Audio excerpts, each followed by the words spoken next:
인생을 살다 보면 때때로 위기에 빠질 때도 있습니다. 사업을 하는 사람들은 자금 위기가 가끔 오지요. 자녀를 양육하는 부모에게는 감정적인 위기가 가끔 옵니다. 친구들이나 부부 사이는 관계 위기가 오지요. 또 자기 자신과의 정체성 위기도 가끔 오기도 합니다. 우리가 가장 많이 경험하는 것은 건강의 위기지요. 또 정신적인 위기도 있습니다. 그런가 하면 눈에 잘 보이지 않는 영적인 위기도 있습니다. 위기 상황에는 마음이 불안하고 어찌해야 할지 모르는 경우가 대부분입니다. 지금 우리는 정치적인 혼란으로 인해서 국가적인 위기에 직면해 있습니다. 바로 이때 우리는 걱정만 하고 있어야 될까요? 아니면 무엇을 해야 될까요? 사실 많은 그리스도인들이 기도 안 하고 걱정만 하고 있는 게 사실입니다. 어느 집 식당에 붙은 광고랍니다. 남 걱정은 유료로 합시다. 취직 잔소리 5만 원, 다이어트 잔소리 10만 원, 결혼 잔소리 20만 원, 풀 코스 잔소리 30만 원부터. 어느 친구가 돈 걱정 안 하고 살고 싶다고 하길래 한 친구가 이렇게 대답했다고 합니다. 돈은 잘 있으니까 네 걱정이나 해. 걱정 안 하고 살면 참 좋겠는데 걱정거리가 자꾸만 나옵니다. 과연 걱정거리가 생길 때 우리는 무엇을 해야 되겠습니까? 물에 빠진 사람이 지푸라기라도 잡고 싶어 합니다. 그런데 고작 지푸라기를 잡아서 살아날 수는 없습니다. 사람이 물에 빠지면 아주 본능적으로 뭔가 잡으려고 합니다. 물속에 빠지기 싫어서 그렇지요. 그런데 거기에 온갖 힘을 다 쏟게 되면 바로 그것이 위험한 행동입니다. 그 물건을 잡을 때 힘을 다 썼기 때문에 정작 헤엄쳐 나올 힘은 없게 되기 때문에 그렇습니다. 사람은 누구나 고통 중에 있으면 어찌할 바를 잘 모르는 법이지요. 오늘 성경에 내가 고통 중에 그렇게 말하고 있습니다. 내가 고통 중에. 이 고통이라는 말을 원어로 보면 메차르라는 말인데 고통, 곤경 이런 뜻도 있지만 좁은 곳이라는 뜻도 있습니다. 참 의미가 심장합니다. 사람이 고통을 당하게 되면 좁은 곳에 갇힌 것처럼 숨이 가쁘게 되고 가슴이 답답해지게 되죠.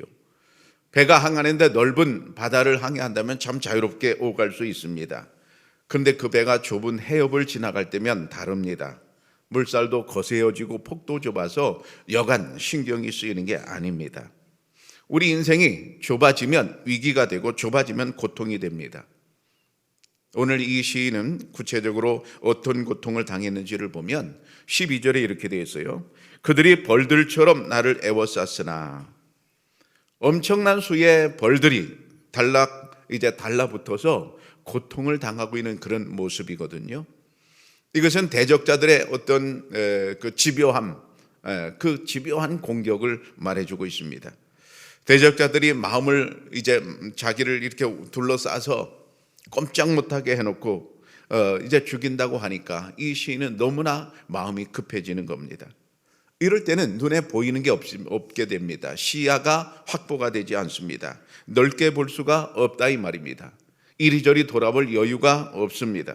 그래서 당장 눈에 보이는 것만 해결하려고 합니다. 지푸라기를 잡으려는 마음이지요.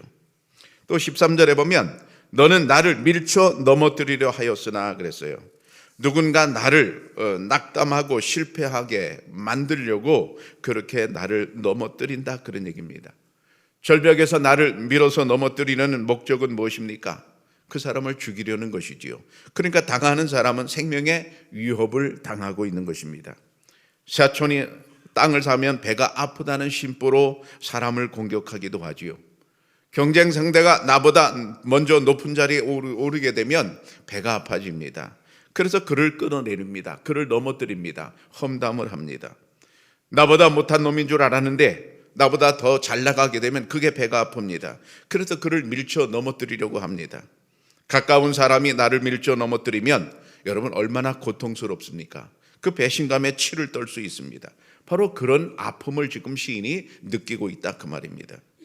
또 22절에 보면 건축자가 버린 돌이 그랬어요. 건축자가 버린 돌이. 쓸모가 없어서 건축자가 미련을 갖지 않고 그 돌을 버렸다, 그런 얘기입니다. 그런데 원어를 자세히 보니까 이 건축자란 말이 합보님이라고 해서 복수형으로 쓰였습니다. 그러니까 한 사람의 건축자가 버린 돌이 아니라 많은 건축자들이 버린 돌이라는 그런 말입니다. 이 사람도 버렸고 저 사람도 버렸습니다. 버림받은 돌의 입장에서 생각하면 이렇습니다. 내가 이 사람한테도 버림받고 저 사람한테도 버림받았다, 그 말입니다. 회사에서 여러 사람들에게 인정받지 못하게 되면 외롭고 서럽고 그래서 마음이 좁아질 수밖에 없습니다. 여러분, 동호회에서도 마찬가지죠. 교회에서도 사실 마찬가지입니다. 어떤 사람들에게 내가 인정받지 못하게 되면 그 사람은 외로울 수밖에 없게 되는 것입니다. 바로 이게 관계 위기지요. 이런 위기를 만나게 되면 누구나 다 스트레스를 받게 되고 몸도 병들고 마음도 병들기 쉬워집니다. 마음이 좁아지니까 자꾸만 자기 세계 속으로만 들어갑니다. 그래서 결국 우울증에 걸리는 거죠. 우울해지고 얼굴은 우중충하게 되는 것입니다. 어떤 사람은 그렇게 말합니다. 신경을 조금만 쓰려고 하면 금방 머리가 아프고 어지럽고 토할 것 같은 그런 생각이 든다. 그래서 병원에 가서 진단을 받죠. 이거 뭐 큰 병이 낫는가 싶어서 병원에 갔지만 병원에서는 아무런 병명도 없는 것입니다. 이로 인해서 이 사람은 잠을 잘 수가 없으니까 안정제를 남용하게 되고 감기약, 두통약, 그리고 스테로이드제 이런 것들을 끊임없이 찾게 되는 것입니다. 또 뿐만 아니라 병원을 전전하면서 경제적으로도 많이 낭비를 하게 되지요. 이렇게 고통당하면 사람은 위기 속에서 약해지기 마련입니다. 몸도 마음도 약해지지요. 마음도 약해지지요. 세상 사는 재미가 없어지지요. 바로 이럴 때 우리는 어떻게 해야 되겠습니까? 물에 빠진 사람이 살 수 있는 방법은 지푸라기를 잡는 게 아닙니다. 우선 급한 내 마음, 좁아진 내 마음이 펴지는 것입니다.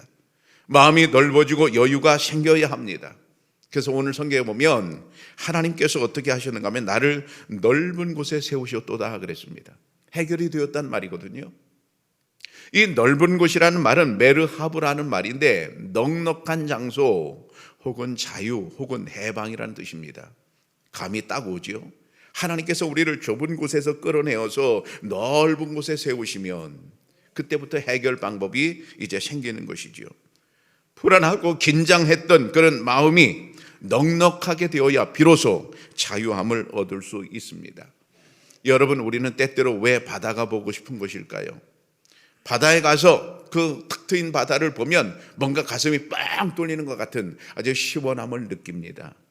여러분, 그렇게 시원함을 느낄 때 우리가 이런 걸 알 수가 있습니다. 아, 그동안 내 마음이 좁아져 있었구나. 우리가 바다를 찾을 때는 되게 우울할 때입니다. 기분 좋을 때가 아닙니다. 우리가 마음이 좁아져서 생각하는 게 좁아져서 내가 이제 마음속에 그리는 모든 것들이 다 좁아져서 아주 답답하게 되었을 때 우리는 바다가 보고 싶거든요. 바다가 보고 싶다는 것은 결국은 내 마음이 좁아졌다는 증거입니다. 그러면 내 마음을 펴야 되겠지요. 어떻게 내 마음을 펴는가 하는 것입니다. 내가 아무리 좁아진 내 마음을 펴려고 애를 써도 그게 내 마음대로 되지 않습니다. 그러면 어떻게 해야 되겠습니까? 오늘 성경에 답이 나옵니다. 나를 넓은 곳에 세우셨도다. 여기 이렇게 되어 있지 않아요. 나는 넓은 곳에 가서 섰다, 그러지 않았어요. 여호와께서 나를 넓은 곳에 세우셨다고 말합니다. 나를 너무나도 잘 아시는 하나님의 은혜가 필요하다는 말입니다. 내가 하는 게 아니라 하나님의 도우심이 필요합니다. 나 자신이 해결하는 게 아니라 하나님께서 내 마음을 풀어주셔야 됩니다.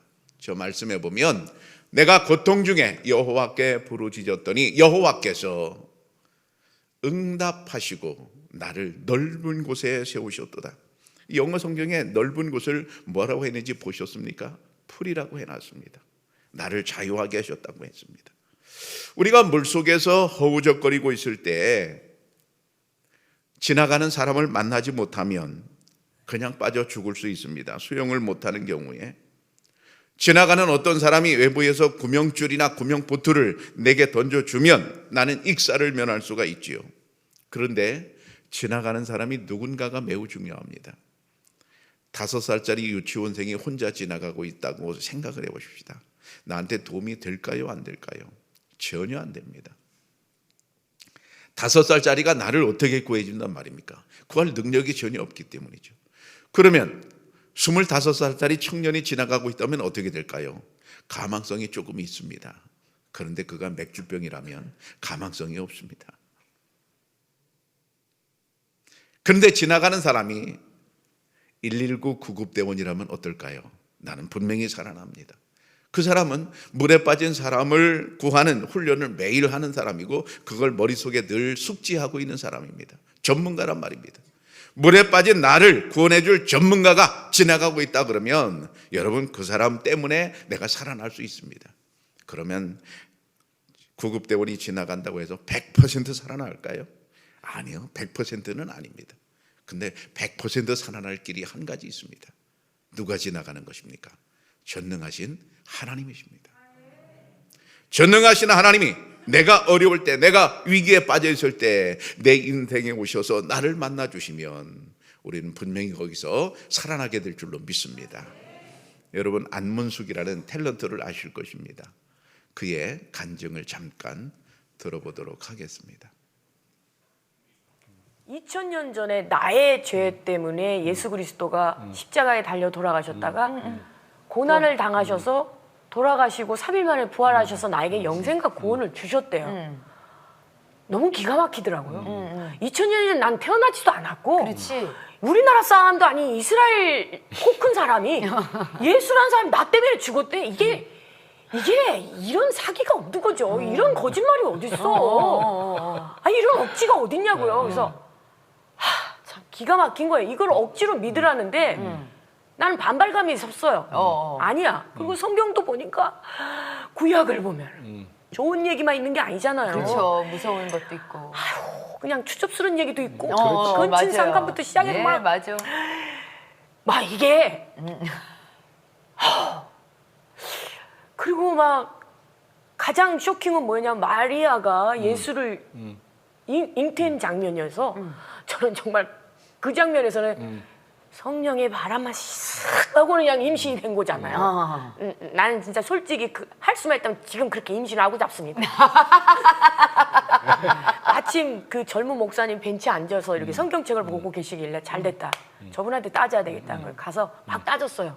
내가 갖고 있는 거 다 따졌지. 감사 헌금, 뭐 헌금 내는 건 난 너무 아깝고 다 목사님이 먹는 거 같고 나 이건 너무 억울하다. 그걸 따졌어요? 네. 그리고 마리아부터 시작해서 제가 이해 안 되는 부분들을 다 얘기했더니 목사님이 막 웃으시는 거예요. 그러면서 문숙 씨는 지금 귀가 있어도 듣질 못해요. 저를 갑자기 바보로 만드시는 거예요. 손이 있어도 이렇게 쥐어지질 못한대요. 그러니까 내가 뭐라고 설명을 해도 문숙 씨는 이해를 못 하신대. 영으로 죽어 있기 때문에. 그렇지. 그게 더 약에 오르는 거예요. 영이 죽어 있단다. 나 연예인인데 날 너무 무시하네. 야 이러고 있는데 미스로 땐데. 갑자기 이분이 그렇게 믿으시려면 믿지 마십시오. 어머. 나는 그런 소리도 처음 들어봐요. 아니 교회를 가면 예수 믿으세요. 동네에 가도 구역장님이나 전도하시는 분들이 어서 오세요. 예수 믿으세요. 아유 예수 믿으세요. 이런 소리만 들어봤지. 예. 이렇게 믿으려면 믿지 마세요라는 소리는 처음 들어봐요. 그런데 그분도 놀라운 일은 세게 나왔다. 여기 있는 심장이 하나가 툭 떨어지더라고요. 그 얘기를 듣는 순간. 예. 그렇게 믿으시려면 예수 믿지 마십시오. 근데 얼굴 표정은 자존심은 있으니까 뭐요? 하면서도 속으로는 심장이 뚝 떨어지는 거예요. 그래서 속으로는 어찌했을까 하고 있는데 그러면 우리 엄마가 들어보니 만났다고 그러는데 그러면 나도 만나게 해주세요. 그렇지. 이게 중요하지. 그러면 예. 내가 목사님이 나를 막 설득 안 하고 설교 안 해도 난 믿을게요. 내가 만났는데 그럼 나는 내 눈앞에 있는 눈썹도 안 보이는데 지금 보이지도 않는 분을 믿으라고 하는 것은 너무 좀 상식 바뀌고 이거는 내 이성으로는 안 된다라고 교만을 있는 대로 키웠어요. 그럼 오늘 3시 예배 때 만납시다. 꼭 옆에 있는 사람 만나듯이 그렇게 말씀을 하시는 거예요. 진짜요? 진짜요. 전화하면 오시는 거예요? 만나시죠 오늘. 나는 그분의 그 당당한 목사님, 그 초근수 목사님이라는 분이세요. 나 잊어버리지도 않아요. 그래서 이제 그래요. 셋이 성령 대망 네네. 대신에 이대로 하셔야 됩니다. 아무 생각 다 잡념 접고 오로지 예수 만날 생각으로만 임해 주십시오. 예배에 예. 찬송부터 시작해서 신실한 마음으로 나 정말 예수님 만나보고 싶습니다. 만나게 해주세요 라는 마음으로 예배에 임하십시오. 그래서 시키는 대로 했어요. 매일 앞줄에 앉아서. 네네네. 그 기도는 또 이렇게 편안하게 앉지가 않잖아요. 그렇죠. 방석에 예, 앉으니까 방석에 허리도 앉아요. 아프고. 예. 그런데도 불구하고 저는 정말 만나 뵙고 싶었어요. 우리 엄마가 만난 분, 우리 언니가 만난 분. 그날 만났죠. 이야,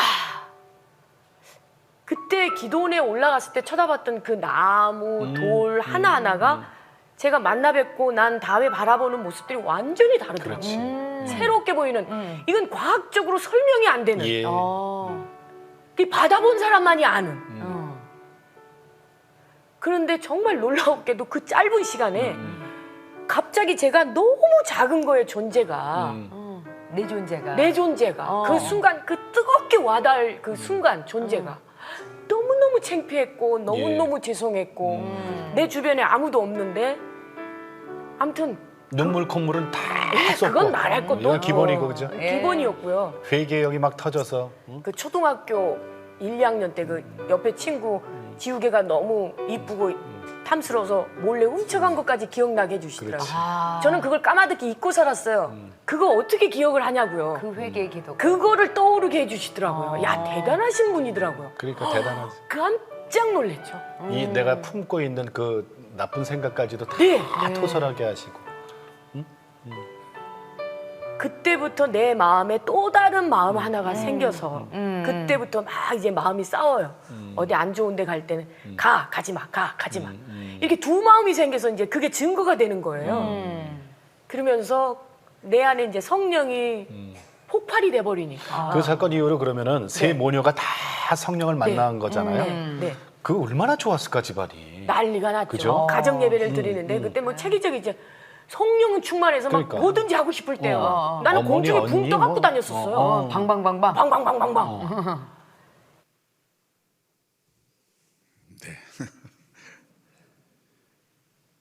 우리가 인생의 위기를 만나서 허우적거릴 때 나를 건져주실 분은 하나님이십니다. 하나님을 만나야 되거든요. 스데반 집사님 여러분 잘 알고 있죠. 사도행전 7장에 보면 스데반이 성령이 충만하여 하늘을 우러러 주목하여 하나님의 영광과 및 예수께서 하나님 우편에 서신 것을 보고 세 번역에 보면 그런데 스데반이 성령이 충만하여 하늘을 쳐다보니 하나님의 영광이 보이고 예수께서 하나님의 오른쪽에 서 계신 것이 보였다. 자, 이 장면이 우리가 잘 알고 있어요. 스데반 집사님이 복음을 전하다가 수많은 사람들이 돌을 던졌습니다. 그 돌에 맞아 이제 죽어가는 시간입니다.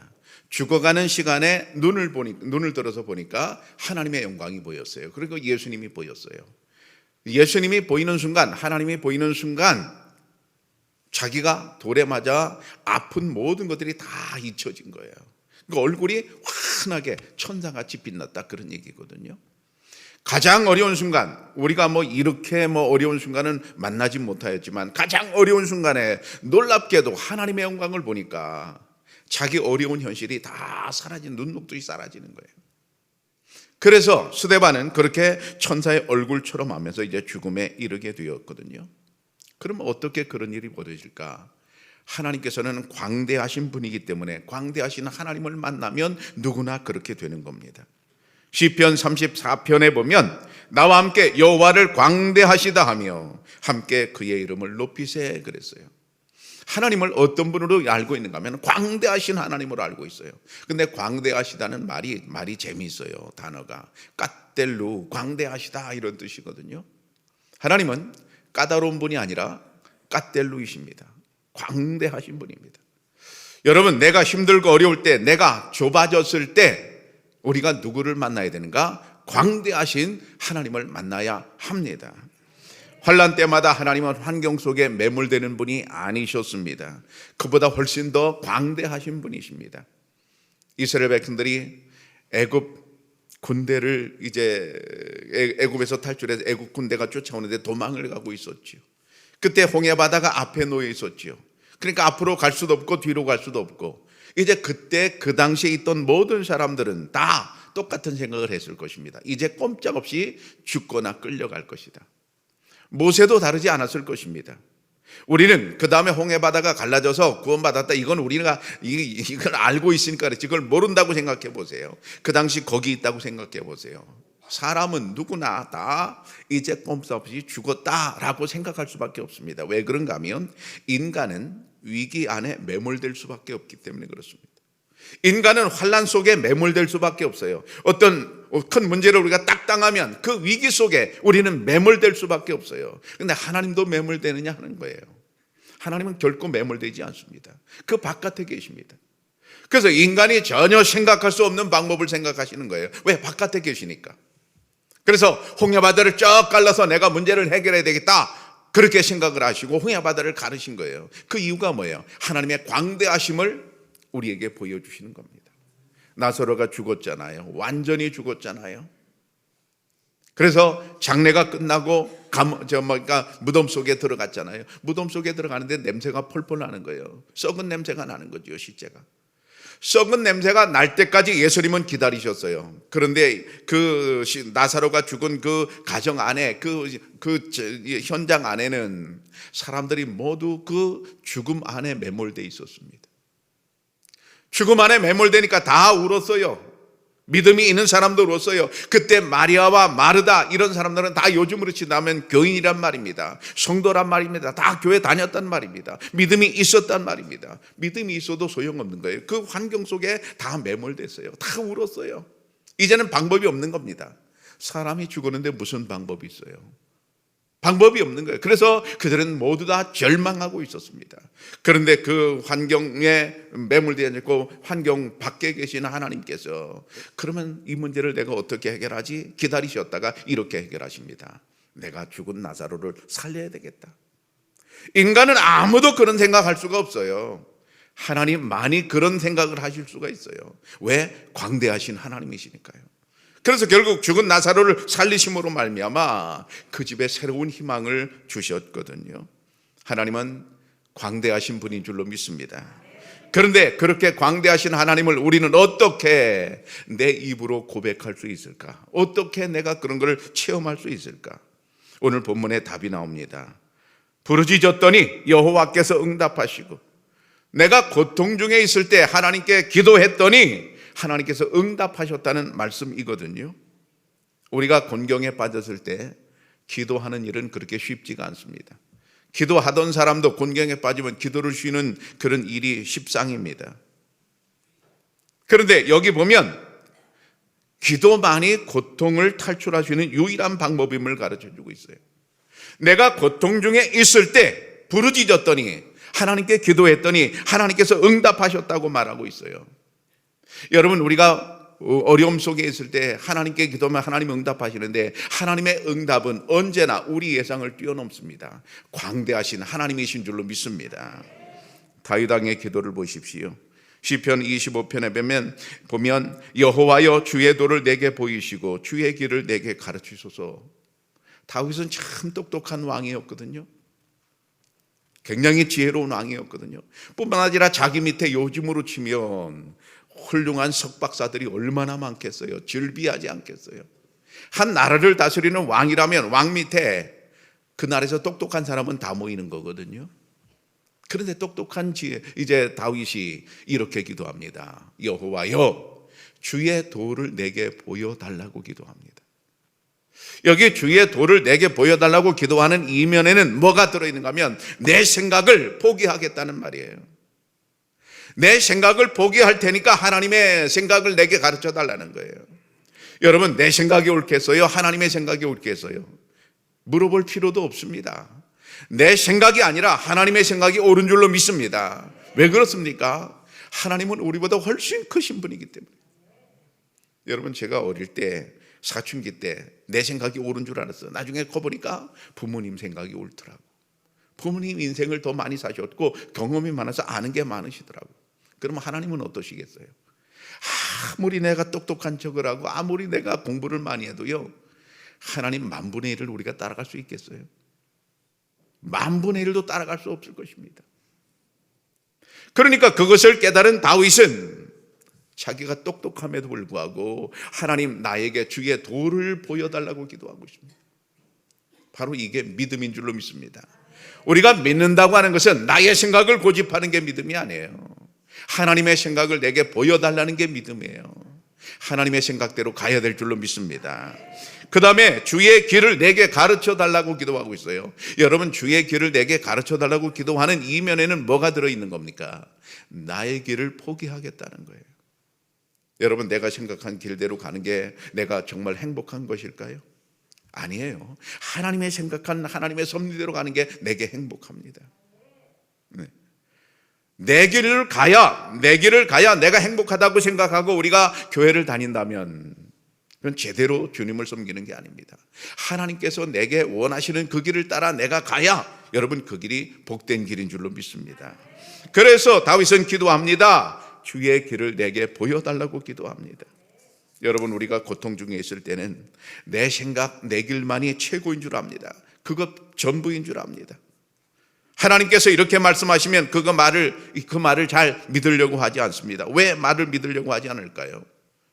사람들은 본능적으로 자기만 믿지 다른 사람은 믿지 않으려고 합니다. 많이 속아봐서 그렇죠.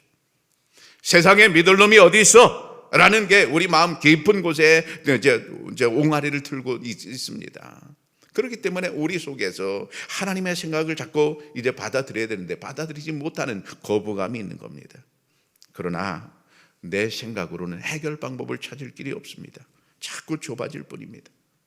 여러분, 내 생각을 삭제하고 하나님의 생각을 받아들이시기를 바랍니다. 바로 이것이 다윗의 기도였습니다.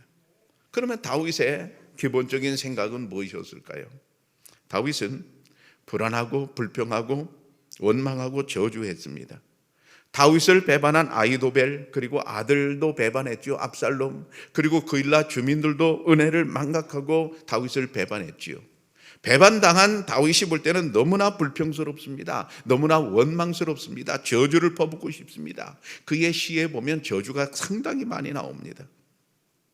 이렇게 불안한 마음, 저주하는 마음, 불평하는 마음이 다윗에게 가득했었는데 하나님께 기도하기를, 하나님, 이런 마음 가지고는 내가 살아갈 수가 없습니다. 이런 마음 가지고는 내가 행복할 수가 없습니다 하는 걸 깨달았다는 얘기예요.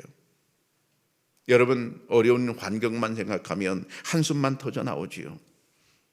내 생각만 계속하면 여러분 해결 방법이 나옵니까? 해결 방법이 나오지가 않습니다. 그렇기 때문에 내 생각을 포기하고 하나님 생각을 받아들여야 될 줄로 믿습니다. 내 생각에서 하나님의 생각으로 이동하는 길이 무엇일까요? 바로 기도입니다. 그래서 이렇게 말할 수 있어요. 기도는 이동이다. 내 생각에서 하나님의 생각으로 이동하는 게 기도입니다. 여러분, 우리가 차를 운전하고 다닙니다. 그러다가 기름이 떨어지면 연료 부족이라는 메시지가 떠요. 그러면 막 급해집니다. 마음이. 어디 주유소가 있는가? 주유소를 찾아가서 기름을 넣습니다. 우리가 주유소를 찾아가서 기름 넣을 때 그걸 한번 연상해 보세요. 우선 주유소에 도착을 해야 됩니다. 시동을 꺼야 됩니다. 그리고 연료주 입구에 뚜껑을 열어야 됩니다. 캡을 열어야 됩니다. 그리고 주유기를 들어서 그 안에 쑤셔 넣어야 됩니다. 그렇게 되면 거기 주유기 속에 있는 기름이 쭉 내 차 안으로 들어오는 것입니다. 그림을 그리는 겁니다. 여러분, 교회 와서 일단 교회 오셔야 됩니다. 교회 와서 내 마음의 뚜껑을 열어야 돼요.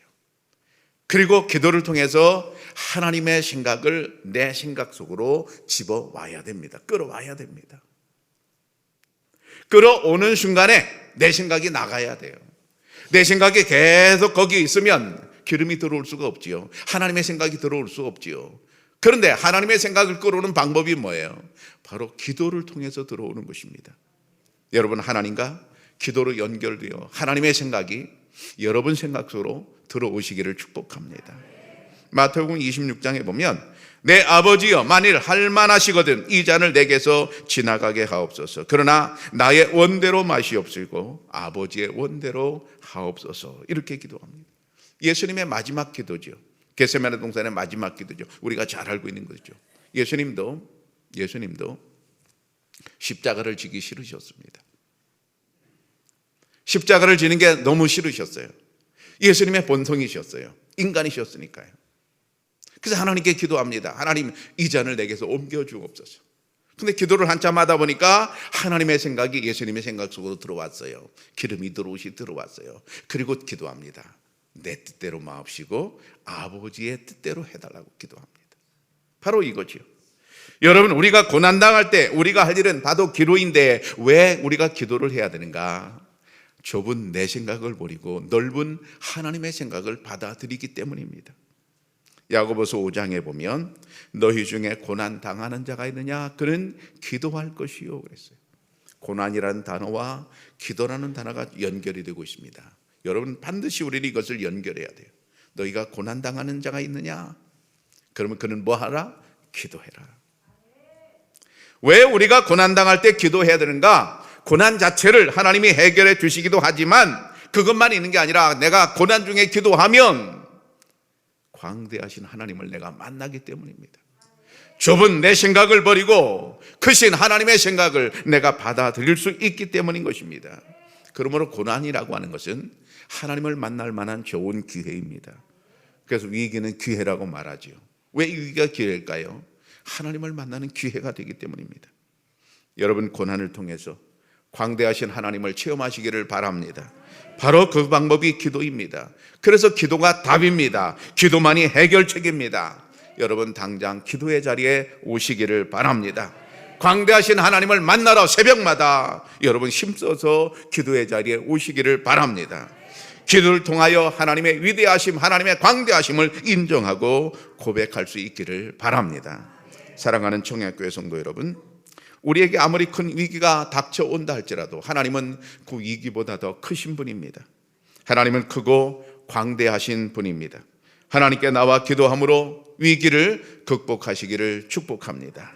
위기는 기도할 기회이며 크신 하나님을 만날 아주 좋은 기회가 되는 것입니다.